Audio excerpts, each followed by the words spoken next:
In this video, you're going to learn how to transpose any worship song you want into a new key. Coming up.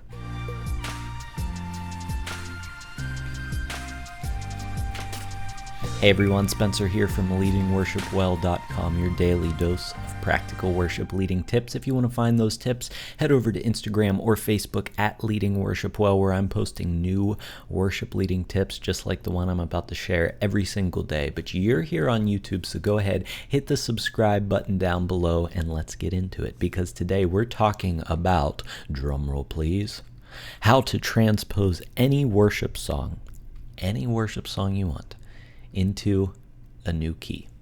And this is actually part of a much larger series, because the information that I'm sharing with you today does have some prerequisite knowledge, which you can find right here, because this involves the Nashville number system. And we've been working through this series on the Nashville number system over the past couple weeks. In the first video, I showed you what it is and how to actually understand it and use it a little bit. And then in last week's video, we talked all about the benefits of using it and some ways that you might use it. And the final way that I shared in that video was that you want to use it to transpose worship songs into a new key. And why would you want to transpose worship songs into a new key? Well, there's a couple reasons. Number one, you might need to change the song key in order to make it singable. We covered that right here. I showed you how to make any worship song singable, so check that video out. But that also requires transposing songs into a new key, because it involves changing keys. So that's one reason you might transpose into a new key. Another reason is maybe you are playing with another guitarist or another instrumentalist. In general, I play guitar, so I always talk about guitarists, but this is true for any instrumentalist. Let's just say, though, that you had two guitarists, two acoustic guitars, like a basic arrangement tip, idea, rule that you should follow is that your instruments, if you have two of the same ones, should not be playing the same thing. And that happens all the time in worship teams. You've got two acoustic guitarists and they just sit and play the same chords all the time. So how does transposing help in that situation? Well, one of you might throw a capo on and play different chord shapes, and in doing that you would need to know how to transpose into, you're not really playing in a new key, but you're playing different chord shapes, which is the same idea. So those are some reasons that you might need to transpose a worship song into a new key. So how do we actually do it? Well, I'm going to share with you very simply just the process here first. This is just simply put the process. We're going to go through some examples which will make this even clearer, but I just want to break it down as simple as possible here at first. So this is the process, and this utilizes the Nashville number system, which we talked about in a video 2 weeks ago. So if you didn't see that, go check it out. You need that for this one. So this is what we learned before. We had let's say we're in the key of G, right? That's our example key. So we're in the key of G, and if you remember from before, I'll draw here a little bit. We wrote the scale out first. So that was the first step. We needed to know the scale, and then the Nashville number system uses scale degrees, which are you just number the scale degrees. So 1, 2, 3, 4, 5, 6, 7, and so on. And then each of those gets a major or minor associated with that. And it's the same. The major and minor formula is the same for every key. So we're working from that understanding. And so how do we use that to transpose into a new key? Well, whenever you transpose or translate a song to a Nashville number system understanding, we're left with these numbers. If you remember in the first video, we took the chords, so there was like a G chord, and we said, okay, well, that's the 1 chord for the key. And then we had a C chord, and we said that's the 4 chord. So now, last time I left you with this transposing and transcribing is what we did last time.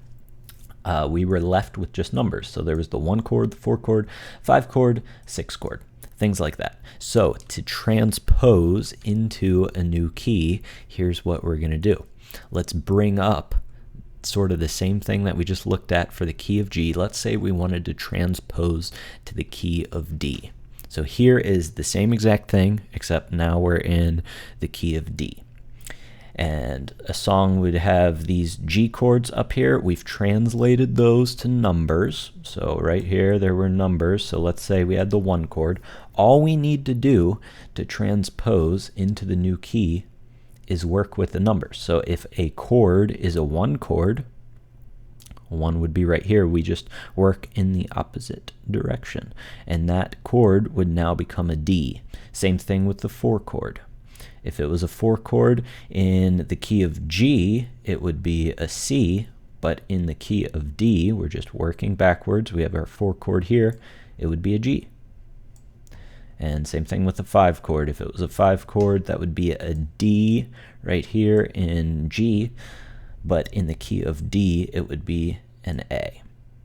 So that's the very simple process, and maybe that didn't quite make sense yet, but I'm going to show you some specific examples here and really break it down, and it's going to make 100% sense. So let's move on to this example. We're going to use the same songs that we used in the very first series, or the first video of this series. So let's take a look at How Great Is Our God. I showed you the same exact thing in the first video, but now we're going to transpose. So here is like a standard chord chart for the song How Great Is Our God. So obviously you've got a G, an E minor, and a C.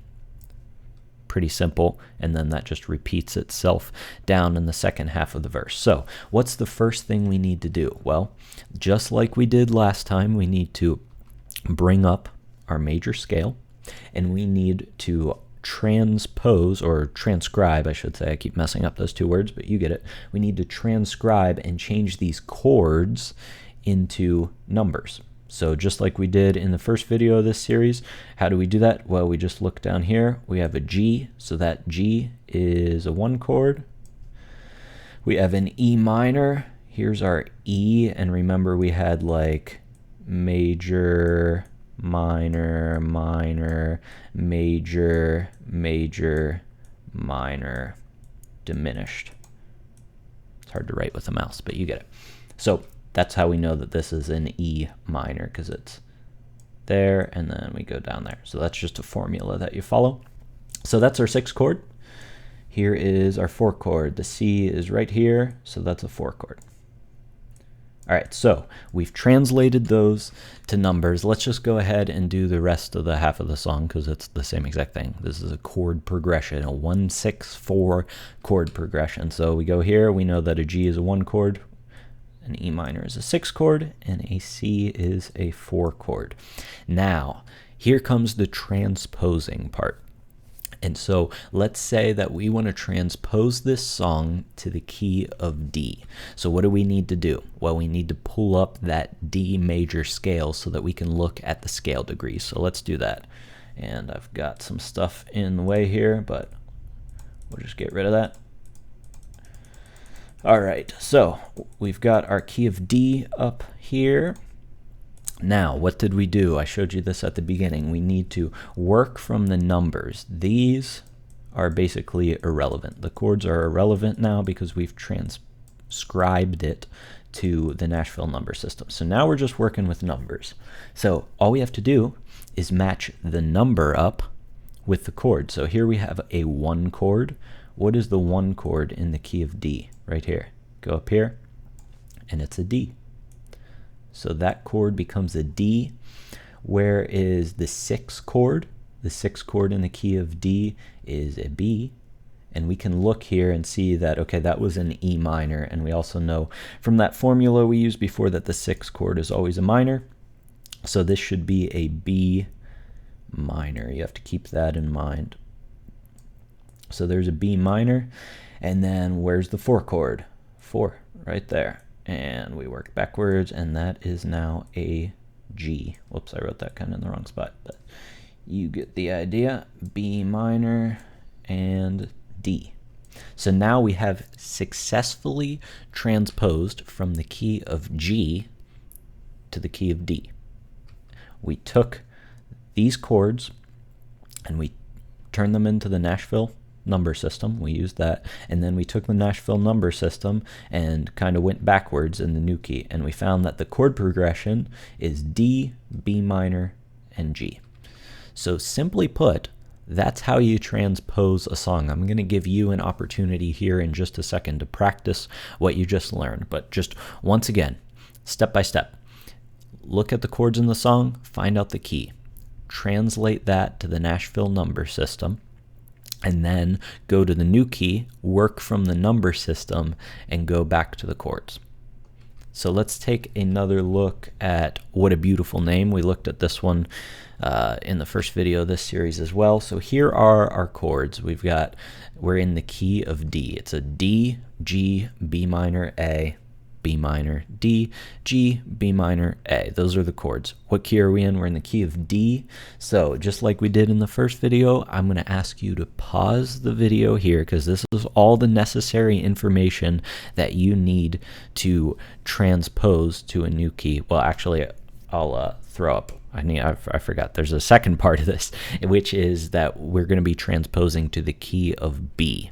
So here's the key of B. Now you have all the information that you need. And if you ever are like, I don't know the notes to a scale for a key that I want to transpose to, you can just Google it and you'll learn over time. There's ways to figure it out, but just for now, just focus on this process of using the major scales, even if you don't know how to write them out or how to figure out all the notes. Just Google what are the notes in the scale, in the B major scale. That's how you could find that. So that being said, reflect on what we did. If you need to go back in the video, that's fine too, and hear me explain it again. But I want you now to pause the video and transpose this using the process we just shared from the key of D to the key of B. Go ahead and pause, and I'll check back in with you and give you the answers here in just one moment.